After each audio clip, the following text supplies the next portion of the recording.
Hey everybody, it's Charlie from Daily Motor. Today we've got the infotainment breakdown on the 2024 Mazda 3. For the 2024 Mazda 3, we get a larger 10.3-inch center infotainment screen, and we still get a head-up display here in front of us and a little bit of a digital gauge cluster in front of us. So in this video, I'm going to show you how to use them all. I'm going to try to answer some of your basic questions, take a look at how the voice commands work, and Android Auto and Apple CarPlay should have pair up a phone. And yeah, if there are any questions that I don't get to, ask them below and I'll try to answer them retroactively. Should also point out we've got breakdowns on the Bose sound system, we've got a fuel economy test on the car, and a full review, and you can find those all linked below. Starting off in front of us, we're going to hope that you can see the head-up display. One thing I like is that Mazda makes it very simple. Right now, all I'm seeing is the digital speed readout in miles per hour, and I can adjust those settings with the center screen here. Go into settings, in-vehicle displays, active driving display they call it. I can adjust the height of it, maybe a little down, and make it a little easier to see for you guys. Also the brightness up or down. It's nice. Tilt even, if for some reason you want it tilted. Active driving display content, you can have your navigation guidance on there. So if we had a nav waypoint set up, we'd probably get that. Street name, lane guidance, traffic sign recognition. I have seen the speed sign up there. And if you really mess things up, you can restore it all to the factory settings, get back to how it came from the dealer. So a very simple head-up display, but a lot better than some of the ones we saw on older Mazda systems. Then getting down here in front of us, we have a handsome gauge cluster set up. We've got real analog on the left and right for fuel, engine coolant temp, and tachometer, and then in the center we have a slightly customizable digital display that's made to look like an analog display, and then flanking that we've got two digital displays as well, giving us distance to empty, outside temperature, odometer, and active fuel economy. Using this info button on the steering wheel, I can switch between getting some drive information, gives me average fuel economy since it was reset, as well as a compass. Press that again and the analog style goes away, gives me some active driving information, my gear, as well as a digital speed readout, and then we go back to that traditional display. Personally, I just usually like to have the digital readout there, but it's a nice analog display also. You can also adjust some settings for that over here in the center display, going down to instrument cluster display. We can change what we see on the side and how we see it. So this is type 2, then we switch to type 1. It's showing more traditional gauge styles. And then you can also turn that off if you want it even crisper in front of you. And again, we can bring everything back to our factory settings. Very easy to get through those first two screens. Obviously, the star of the show is the center screen in front of us, but let's also take a quick look at the controls we have in front of us here. We can adjust the brightness of the gauge cluster with these physical buttons on the side. I like that we still have those physical button adjustments there. We can also reset the trip using that button over on the left side. Way over on the left, we have the ability to bring up our 360 camera on this one. I like that. Turn on or off our parking beepers, and turn the traction control off. And we've got some seat memory down even further, as well as the button to open up the trunk. Lastly, you got a little tiny compartment over there, maybe for, I don't know. Fortunately, it's padded, so it's not going to rattle in there, but maybe change, I suppose. And then on the steering wheel, you have adjustments for volume. You can also mute the volume right there, pressing it. I like that. Change the track and the source. Cruise control over on the right, as well as our active driving assistant, voice commands, phone controls, and that info button for adjusting the center information. Now coming on over to this nice center display screen. Now, people who are maybe a little bit newer to Mazda products sometimes have difficulty acclimating to this knob-controlled infotainment screen. I am a big fan of it. I find it very easy to get in the car, make the adjustments you need while still keeping your eyes on the road. And once you learn some of the tips and tricks and just get comfortable with how the system works, it is nice to use. I will point out that you can use it as a touchscreen, but only for Android Auto and Apple CarPlay. And I do appreciate that we still have physical controls here for all of our climate adjustments, our heated seats, and then down here, we've got these physical controls for quick toggling to the navigation, the media, home, and back, and the volume knob right here, and then the ability to go back and forth with tracks, press it down to mute your audio, and a star button that allows you to set a favorite, for example, going straight to your home for navigation or calling a contact or something like that. So this is what the home screen looks like here for the infotainment system. You've got some main applications, information, entertainment, communication, navigation, and settings. If I push the whole knob to the left, I get notifications. We don't have any notifications right now. Push the knob to the left back to get to the main screen. If I push the knob over to the right, we're getting nothing right now. Since we are on the home screen, if I press home one more time, I get a large clock readout. And if I were to hold the home button, this is important, it brings you to your phone projection, whether you have Android Auto or Apple CarPlay brought up. Let's start off first in the information screen. We bring that up and we get a fuel efficiency monitor, the ability to see how efficiently we've been driving. Going back, we have Sirius XM Travel Link. This is going to give you traffic information, weather forecast, even a weather radar. I like having that. Look at that right there. Full national radar, as though that's relevant. But quick rotation of the knob gets us down a little bit closer to where we're located. Going back gives us, how accurate are these fuel prices? Let's see. Not pretty much only showing us Costco, some Circle K, so not all the fuel stations near us. Oh, I see. No, it's organized by lowest fuel price. So Costco's all the way down at $4.84, but if we scroll way down, then we start getting up to the 430s. These seem pretty accurate, pretty up to date. That's funny. Okay, so a lot of information there with Sirius XM Travel Link. Vehicle status monitor. It's going to show you how long you can go until your next recommended service. Maintenance details shows you your tire pressure monitoring, your engine oil temperature, and your distance until that oil change, and some vehicle maintenance settings there. You can augment your next service date. Maybe you don't want to go quite as far on your oil changes. It allows you to do that there. And if you change the oil yourself, you can reset the oil change distance from that screen. Very easy to do. No weird pedal dances or anything. Going back to your home screen, moving down to entertainment. You got your entertainment screen. Now that we don't have anything playing, let's just pick FM radio. You're going to see what FM looks like. Pretty simple. Show you the station you're listening to, what's playing. We do have that HD radio support. If I press down on menu, I can go down to a list of stations. I can move all the way down. Look at all these different FM radio stations around us here. 100.3. And you can see the song information coming up as it loads. Yeah, pretty straightforward for FM. Let's take a quick look at Sirius XM. Oh, do we not have Sirius XM going in this car? Let's see. We only have the pop station for some reason. I don't quite understand why, but you can see how it looks there. You got some album art, track names, etc. And we can bring up our tuner controls, and that should give you the ability to play, pause, move back and forth, etc. Coming back home, let's go down to communication. We've got a phone connected right now via Bluetooth, so you can see some of our favorite contacts if they were brought up there, and your full contacts list. You have to actually download them from the phone. You can do a dial pad, so you can actually move this around almost like an old school rotary now. We can do like 1-800-456-8, I don't know. And then you could go down, press the back button, make a call, etc.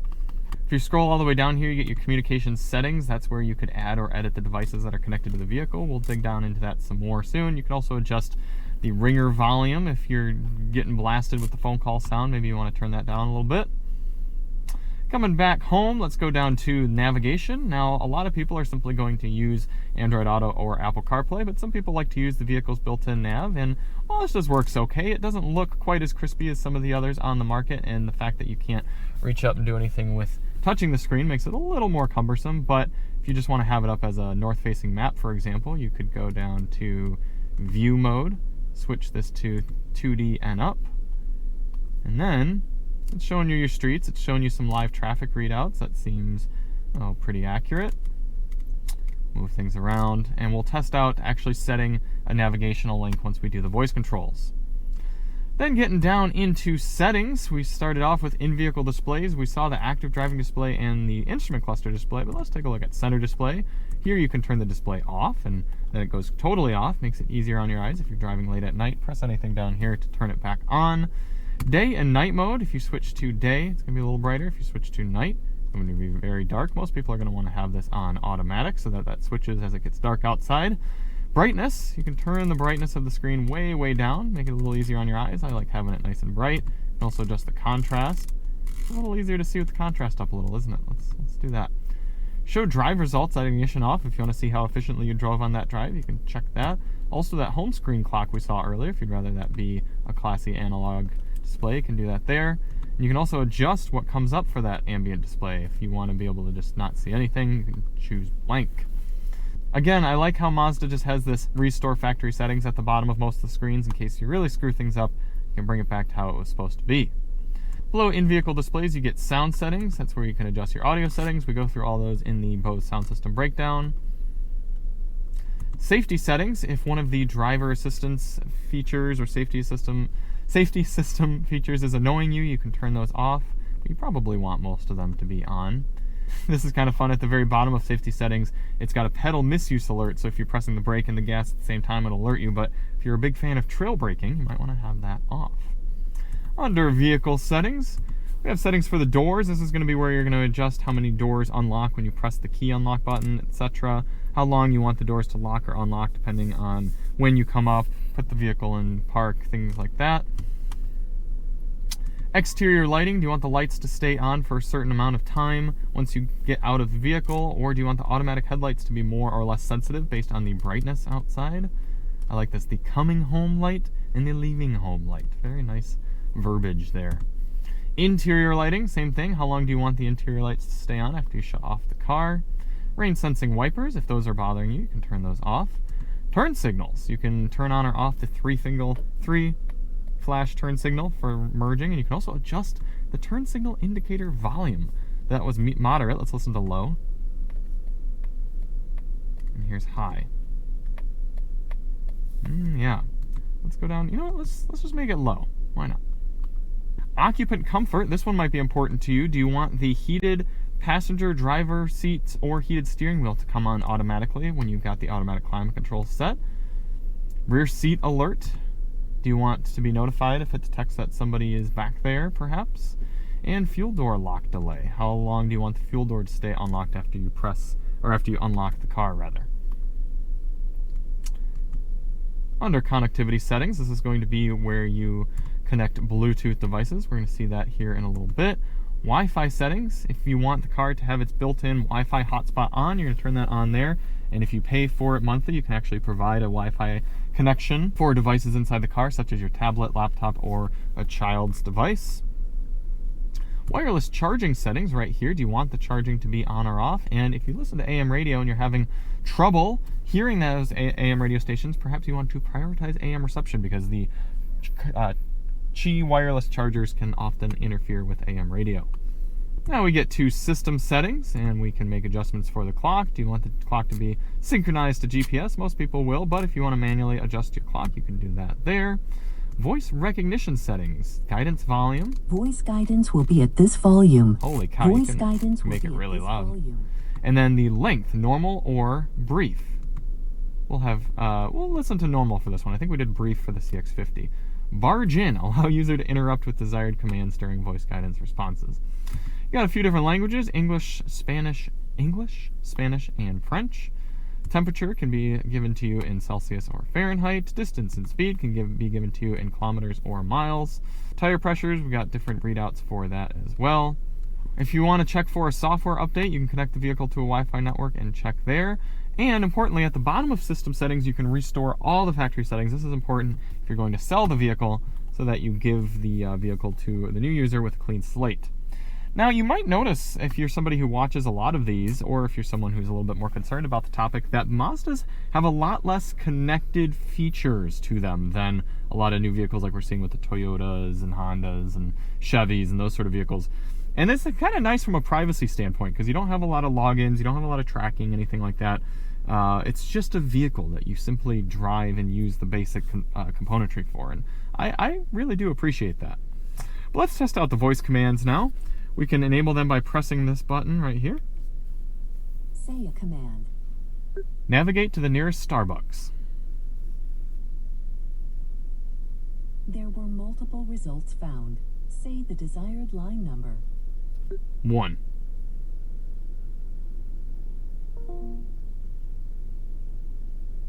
And there we go, we're navigating to Starbucks. Okay.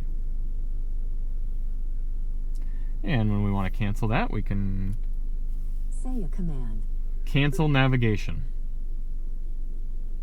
Do you want to cancel the route? Yes. And you can see because interruptibility is on, I can simply answer it right away. I don't have to wait for her to finish talking. Say a command. Set the driver's temp to 62 degrees. Sorry, could you repeat that? Set the temperature to 62 degrees. Sorry, I didn't understand your request. Say help For additional assistance. What's the weather like tomorrow? Sorry, I couldn't understand your request. Voice recognition will end. Okay, so very basic commands there, none of the more complex stuff that we're seeing in some competitors, but admittedly I don't often use those anyway and find myself mostly just using Android Auto or Apple CarPlay. So let's dive into those. We've got Android Auto connected right now, so I'm going to press and hold the home button, and we get Android Auto coming up. You can see it is taking up the whole screen, and I can reach up and touch it if I want. So I can actually move the screen around, do pinch and zoom for navigation, etc. But I can also do everything from the center rotary knob. I can move it back and forth to get through the different sections of the screen, and I can click, use that around, etc. Or use the home button or navigation buttons to get around to the different aspects of Android Auto. Let's bring up full screen Google Maps again, so you can see what that looks like. Can we, it's a little more cumbersome to utilize this if I want to zoom, for example, but it is doable. Let's take a look at YouTube Music. There's our full app screen here. Scroll all the way to the bottom. YouTube Music. What are we getting in the downloads? Some Sting. Okay, I don't think we've gotten Sting in a while. That's pretty cool. And if we go back to home, you can see that's our split screen layout with music on the right and nav on the left. Okay, let's disconnect our Android device now and hook up an iPhone. So I'm going to go back home and go down to settings, connectivity settings, Bluetooth phone connectivity settings. I'm going to go down and disconnect our Android. Get out our trusty iPhone SE.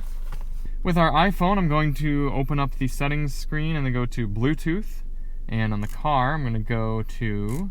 Oh, I forgot to mention earlier. If you select touchscreen in motion under Bluetooth and phone connectivity settings, then you can use Apple CarPlay and Android Auto touchscreen ability while you're driving. I'm going to go to Pair New Device. And then I see Charlie's iPhone pop up. I'm going to choose that. Hit Pair on the phone.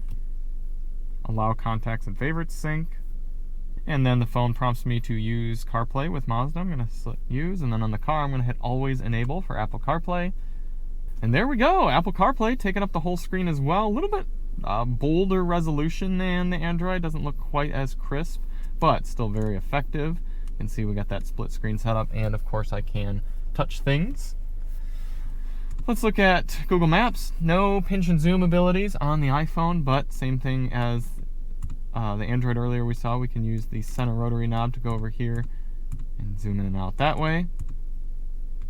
I should point out that whether you're using Apple CarPlay or Android Auto, if you press and hold the voice command button on the steering wheel, you'll get Siri or Android Assistant. See? Cancel. Going back home, let's bring up YouTube Music.